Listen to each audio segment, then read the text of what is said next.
Hello everyone, स्व अध्ययन पर स्वागत है। आज हम पढ़ेंगे कक्षा 8वीं के एक पाठ्य विषय चिट्ठियों की अनूठी दुनिया। रचनाकार है अरविंद कुमार सिंह। चिट्ठियों की अनूठी दुनिया अरविंद कुमार सिंह जी द्वारा लिखा गया एक निबंध है। इसमें हमें चिट्ठियों की उपयोगिता के बारे में जानने को मिलेगा। लेखक के अनुसार पत्र जो काम कर सकते हैं वह काम फोन या एसएमएस नहीं कर सकता है। मानव सभ्यता के विकास में पत्रों का विशेष महत्व रहा है। आज हम चिट्ठियों की अनूठी दुनिया में पत्रों के बारे में विशेष रूप से जानेंगे। इस पाठ को हम एनिमेशन के जरिए अध्ययन करेंगे। पाठ कुछ इस प्रकार है। पत्रों की दुनिया भी अजीबोगरीब है और उसकी उपयोगिता हमेशा से बनी रही है। पत्र जो काम कर सकते हैं वह संसार का आधुनिकतम साधन नहीं कर सकता है। पत्र जैसा संतोष फोन या एसएमएस का संदेश कहाँ दे सकता है। पत्र एक नया सिलसिला शुरू करते हैं और राजनीति, साहित्य तथा कला के क्षेत्रों में तमाम विवाद और नई घटनाओं की जड़ भी पत्र ही होते हैं। दुनिया का तमाम साहित्यों पत्र पर आधारित है, केंद्रित है और मानव सभ्यता के विकास में इन पत्रों ने अनूठी भूमिका निभाई है। पत्रों का भाव सब जगह एक सा है, भले ही उसका नाम अलग अलग हो। पत्र को उर्दू में खत, संस्कृत में पत्र, कन्नड़ में कागज, तेलुगु में उत्तरम, जाबू और लेख तथा तमिल में कड़िद कहा जाता है। पत्र यादों को सहेज कर रखते हैं, इसमें किसी को कोई संदेह नहीं है। हर एक की अपनी पत्र लेखन कला है और हर एक के पत्रों का अपना दायरा। दुनिया भर में रोज करोड़ों पत्र एक दूसरे को तलाशते तमाम ठिकानों तक पहुंचते हैं। भारत में ही रोज 4.5 करोड़ चिट्ठियां डाक में डाली जाती है, जो साबित करती है कि पत्र कितनी अहमियत रखते हैं। पंडित जवाहरलाल नेहरू ने सन 1953 में सही ही कहा था कि हजारों साल तक संचार का साधन केवल हरकारे, रनर्स या फिर तेज घोड़े रहे हैं। उसके बाद पहिए आए, पर रेलवे और तार से भारी बदलाव आया। तार ने रेलों से भी तेज गति से संवाद पहुंचाने का सिलसिला शुरू किया। अब टेलीफोन, वायरलेस और आगे रेडार दुनिया बदल रहा है। पिछली शताब्दी में पत्र लेखन ने एक कला का रूप ले लिया। डाक व्यवस्था के सुधार के साथ पत्रों को सही दिशा देने के लिए विशेष प्रयास किए गए। पत्र संस्कृति विकसित करने के लिए स्कूली पाठ्यक्रमों में पत्र लेखन का विषय भी शामिल किया गया। भारत ही नहीं, दुनिया के कई देशों में ये प्रयास चले और विश्व डाक संघ ने अपनी ओर से भी काफ़ी प्रयास किए।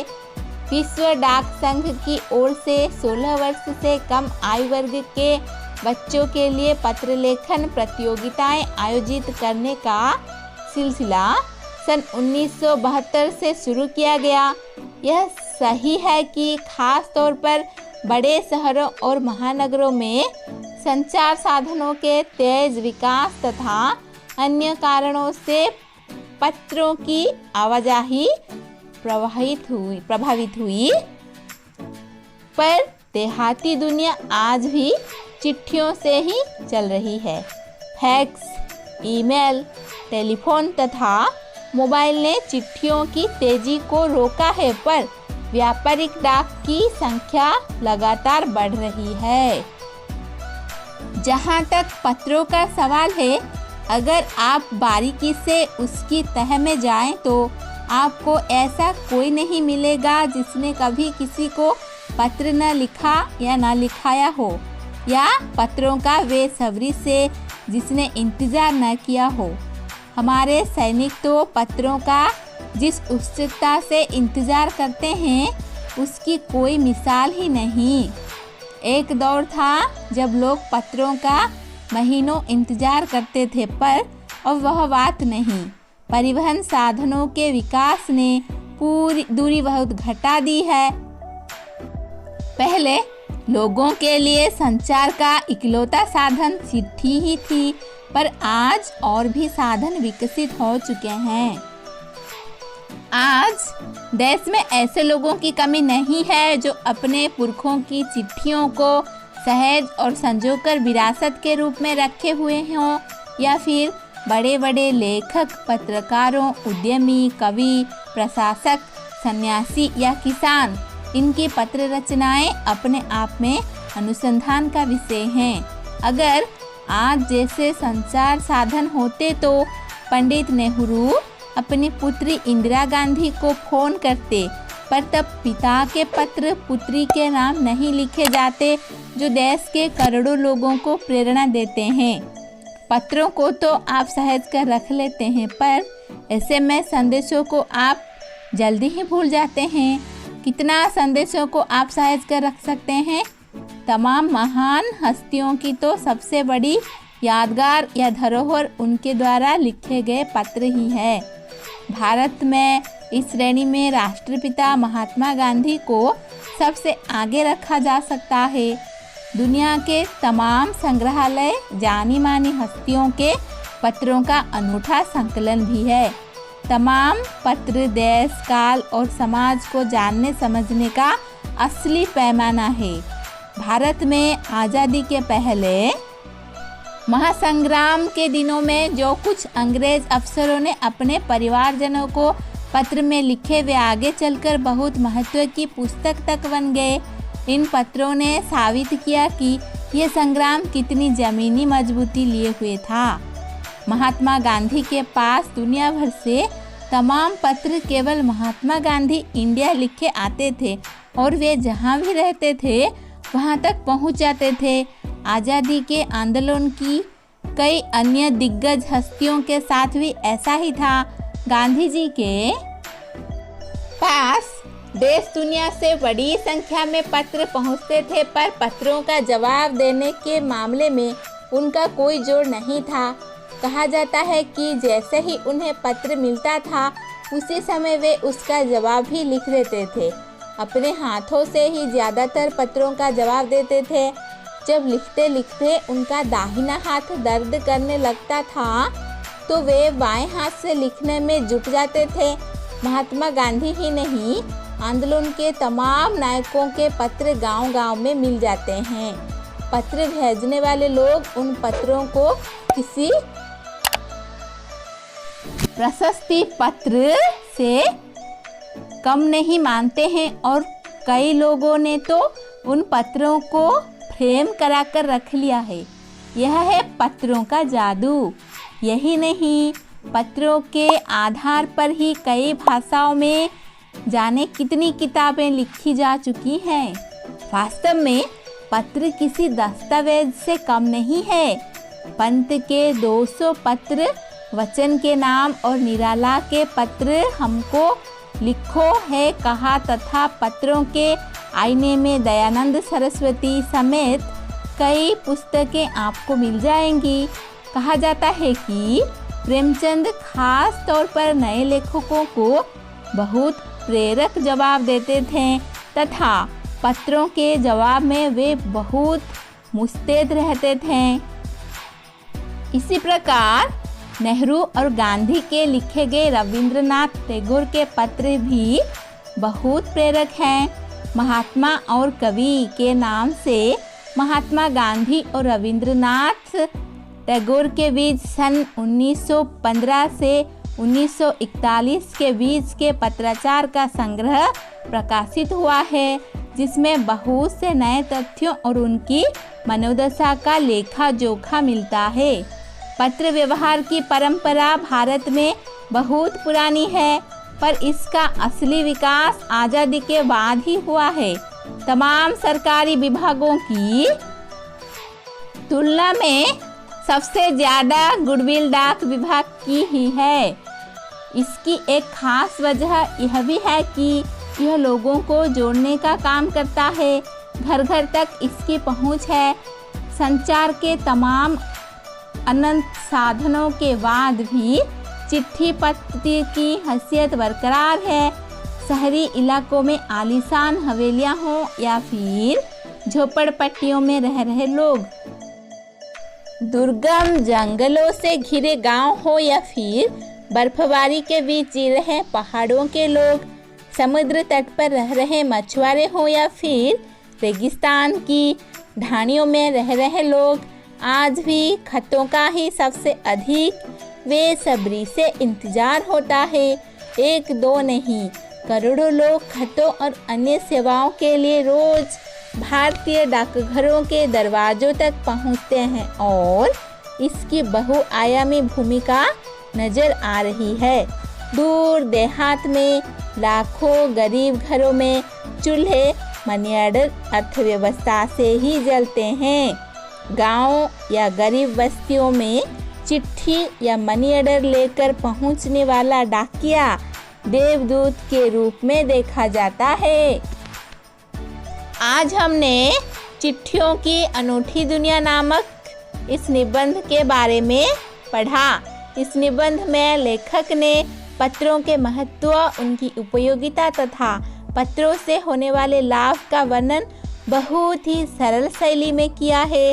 निबंध की भाषा भी सहज एवं प्रवाहमय है। हमने ये भी पढ़ा, हर एक व्यक्ति अपने विचारों को या अपनी बातों को दूसरों तक पहुंचाने का प्रयत्न करता है। निकट व्यक्ति से बातचीत द्वारा विचारों का आदान प्रदान होता है, परंतु जिसके माध्यम से हम दूर बैठे व्यक्ति से विचारों का आदान प्रदान करते हैं उसे पत्र कहा जाता है। पत्रों की दुनिया अजीबोगरीब है। पत्रों की उपयोगिता हमेशा से बनी रही है। पत्र जैसा संतोष फोन या एसएमएस कहाँ दे सकता है, अर्थात नहीं दे सकता। दुनिया का सारा साहित्य पत्रों पर ही केंद्रित है। प्रस्तुत पाठ में लेखक ने चिट्ठियों की विचित्र दुनिया से हमारा परिचय कराया है। इसके अलावा पत्रों का महत्व, सभ्यता के विकास में पत्र का योगदान तथा वैज्ञानिक युग में पत्रों की महत्ता, ग्रामीण जीवन में पत्रों की अतिशय महत्ता को रोचक ढंग से वर्णन किया है। पत्रों का महत्व हमेशा से ही बनी रही है। आज संचार के अनेक नए नए साधन हो जाने पर भी पत्रों का महत्व कम करने नहीं आंका जा सकता है। आज मोबाइल फोन पर आया एसएमएस पत्र जैसा संतोष नहीं दे सकता। पत्रों का स्वरूप लिखित होने के कारण मानव सभ्यता के विकास में पत्र का विशेष योगदान रहा है। पत्रों द्वारा मनुष्य को संदेश और प्रेरणा दोनों मिलते हैं। पत्र सिर्फ एक संचार माध्यम ही नहीं है, ये मार्गदर्शक की भूमिका भी निभाते हैं। मोबाइल से प्राप्त एसएमएस तो लोग मिटा देते हैं, परंतु पत्र हमेशा सहेज कर रखते हैं। आज भी संग्रहालय में महान हस्तियों के पत्र शोभा बने हुए हैं। महात्मा गांधी के पास पूरे विश्व से पत्र आते थे और वे उनका जवाब तुरंत लिख देते थे। रविंद्रनाथ टैगोर और महात्मा गांधी के पत्र व्यवहार को महात्मा और कवि के शीर्षक से प्रकाशित किया गया है। भारत में पत्र व्यवहार की परंपरा बहुत पुरानी है। सरकारी की अपेक्षा घरेलू पत्र मुख्य भूमिका निभाते हैं, क्योंकि ये आम लोगों को जोड़ने का कार्य करते हैं। चाहे गरीब हो या अमीर, सभी को अपने प्रियजनों से प्राप्त पत्र का इंतजार रहता है। गरीब बस्ती में तो मनी ऑर्डर लेकर आने वाले डाकिये को लोग देवता समझते हैं। अंत में वे कहते हैं कि अत्यधिक संचार साधनों के होने के बावजूद भी पत्रों की अपनी एक महत्वपूर्ण भूमिका है। स्वतंत्रता प्राप्ति के बाद पत्रों के आदान प्रदान का सिलसिला तेज हुआ। डाक विभाग की गुडसिल सबसे अच्छी है। विभाग लोगों को जोड़ने का काम करता है, जन जन तक इसकी पहुंच है। शहर के आलीशान महल में जी रहे लोग हो या पहाड़ी लोग हो, मछुआरे लोग हो या राजस्थान प्रांत के वासी, सबको पत्रों का इंतजार बेसब्री से रहता है। डाक विभाग केवल पत्रों को ही लोगों तक नहीं पहुंचाता, बल्कि वह इससे भी जरूरी चीज मनी ऑर्डर भी उन तक पहुंचाता है। दूर दराज के क्षेत्रों में मनी ऑर्डर पहुंचने पर ही वहां चूल्हा जलता है। गरीब बस्तियों में डाकिये को देवदूत के रूप में देखा जाता है, क्योंकि उसी के आने से उन्हें पैसा तथा खुशियां मिल पाती है। इस प्रकार आज हमने चिट्ठियों की अनूठी दुनिया निबंध के बारे में पढ़ा। धन्यवाद।